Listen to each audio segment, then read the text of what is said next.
जानते किस तरीके से वो एक अनाथ लड़की थी, यहूदा थी और ईमानदार थी अपने काम को लेकर। उसको पता था कि उसकी बुलाहट क्या है। उसने परमेश्वर की योजना को पूरा करा और जिस तरीके से हमने देखा कि वो बहुत सुंदर थी, सिर्फ बाहर से नहीं बल्कि अंदर से भी बहुत सुंदर थी और अपने भाई के अधीन रहती थी जिसका नाम मोर्देकाई था। और जिस तरीके से अपने भाई का वो कहना मानती थी, बहुत आज्ञाकारी थी। और जिस जगह पर वो थी, मोर्देकाई जो एक राजा महल में था, मतलब महल में उसको भेजा था मोर्देकाई को, वहाँ पर वो काम करता था जिस तरीके से आप सब जानते हैं। और वहाँ पर जाकर हमने देखा कि जो राजा शरियश है वो उसके अंडर काम करता था और उसने ये तक बताया था कि मोर्देकाई ने अपनी बहन को कि तू ना बताना कि तू यहूदी है। तो ये चीज़ हम जानते हैं। और जो राजा शरियस था वो 127 प्रांतों का राज्य करता था। 127 प्रांतों पर उसने राज्य करा। 180 दिन तक उसने अपने वैभव को, अपने भोजन वस्तु को दिखाया और किस तरीके से जो उसकी रानी वष्टी थी उसने प्रकट होने से मना कर दिया, इनकार कर दिया। और हमने देखा कि उसको अपने सूरत को प्रकट नहीं करना चाहती थी, इसलिए उसको इनकार करके उसने देखा कि लोगों ने उसको कहा कि किस तरीके से एक दूसरी रानी का जो है चुनाव किया जाए जिसका नाम एस्तर था। और एस्तर जो थी उसके साथ जो कुछ उसने ठहराया गया था उसके जीवन में, उससे अधिक उसने नहीं चाहा। जो हमने सबसे पहली चीज में मैंने सीखी है, स्टोरी से मैंने बहुत कुछ सीखा है और मेरे पास बहुत छोटा समय है इसलिए मैं कोशिश करूंगी उसको वाइंड अप करने की। तो जो एस्तर थी वो जो कुछ उसके साथ जो उसको ठहराया गया था उससे बढ़कर उसने कभी नहीं मांगा परमेश्वर से और प्रभु ने उसको सर ठहराया। जो परमेश्वर की बुलाहट थी, आज जितने भी लोग हैं आप सभी लोग सोचते हैं कि परमेश्वर ने हमें वो तोड़ा नहीं दिया। प्रभु ने हर एक को सामर्थ दी, प्रभु ने वो हर एक को तोड़ा दी है जो हम इस्तेमाल कर सकते हैं परमेश्वर के लिए। और एस्तर ने उस चीज को जाना, उस बुलाहट को जाना और परमेश्वर की उस योजना को उसने पूरा करा। और जब हमने देखा हामान के बारे में कि जब जो एस्तर थी, जब उसने परमेश्वर की बुलाहट के अनुसार उस योजना को पूरा करा तो हमने देखा विघ्न डालने वाला कौन था? हामान था, जिसने देखा कि वो जो यहूदी प्रजा है पूरी वो सी परमेश्वर के आगे गड़बड़ करती है।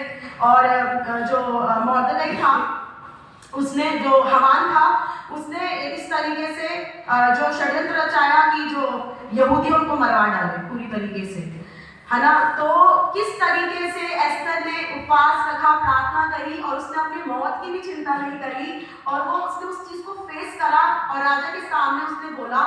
और जब हमने देखा उसने 3 दिन 3 रात उपवास और प्रार्थना रखा। ये हम सभी के लिए है कि जब हम परमेश्वर के साथ जुड़ते हैं तो परमेश्वर हमारा मददगार, हमारा सहायक बनकर हमारे साथ चलता है और जो चीज हमारे जीवन में उसको पूरा भी करता है। जब हम परमेश्वर के साथ कनेक्ट होते हैं, परमेश्वर के साथ अपने संबंध को बनाते हैं तो परमेश्वर हमारे जीवन में उन कामों को पूरा करता है।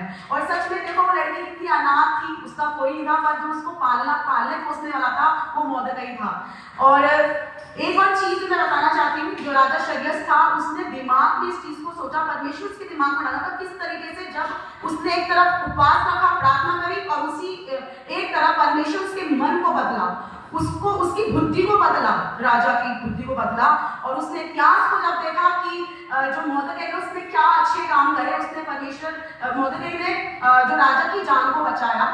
और इसी तरीके से जब एस्तर ने उसको भोज में बुलाया, और देखो इसमें भी कितनी बड़ी बात है, उसको पता था एस्तर को कि जो हामान है वो जो है मरवाना चाहता है, पर फिर भी उसने इनवाइट करा राजा और हामान को जो है भोज में बुलाया।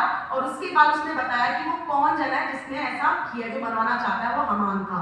और इस करके जो यहूदी पूरी प्रजा थी एस्तर ने बचाया। इस चीज से हम क्या सीखते हैं? सबसे पहली चीज कि एस्तर के लिए जो कुछ चढ़ाया गया था उससे अधिक कुछ नहीं मांगा, उसी किसी तरीके से लालच नहीं था।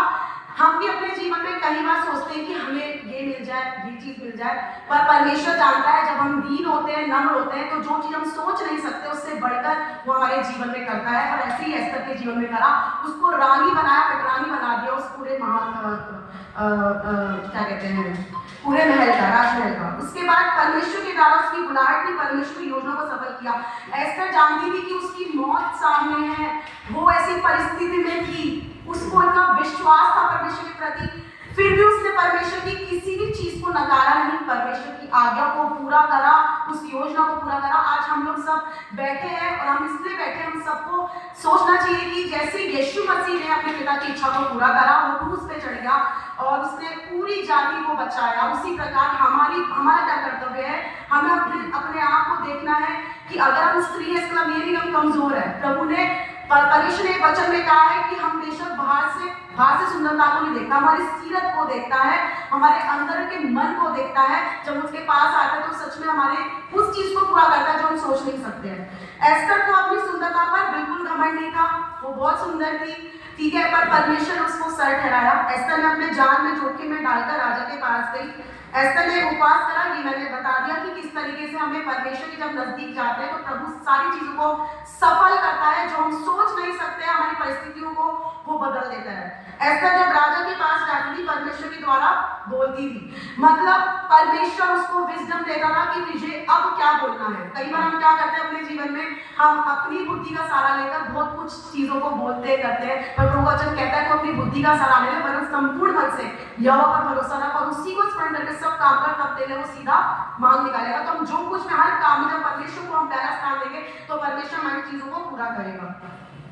एस्तर अपने नकाब, एक चीज और मुझे बतानी थी, इसमें तो बहुत मुझे अच्छी लगी थी, जब राजा जो था ना वो बिल्कुल भी जिसको कहते हैं ना कि वो बिना उसके कहने पे, परमिशन के कोई जाता नहीं था, ठीक है, ये लास्ट तो उसके बाद ना वो पूरा एक ड्रेस पहनकर आई। तो मैं इस चीज को इस वे में लेके गई कि ये कलीसिया है हमारा परमेश्वर, हमारे परमेश्वर के सामने हमें किस आदर से आना है। जैसे वो पूरा एक ढक कर पूरी ड्रेसअप होकर वो एस्तर गई थी, उसने अपना नकाब उतारा। इस नकाब से मैंने एक चीज को सीखा कि हम जैसे बाहर से हैं वैसे हम अंदर से रहे, परमेश्वर के सामने हम जैसे भी है प्रभु हमें वैसे ही एक्सेप्ट करेगा। बेशक हमने अपने जीवन में कुछ भी गलती करी हो, प्रभु हमें एक्सेप्ट करता है, कोई इंसान करे, कोई मनुष्य करे ना करे, पर परमेश्वर जरूर करता है। मैं सभी का धन्यवाद देती हूँ, सबको जय मसीह की।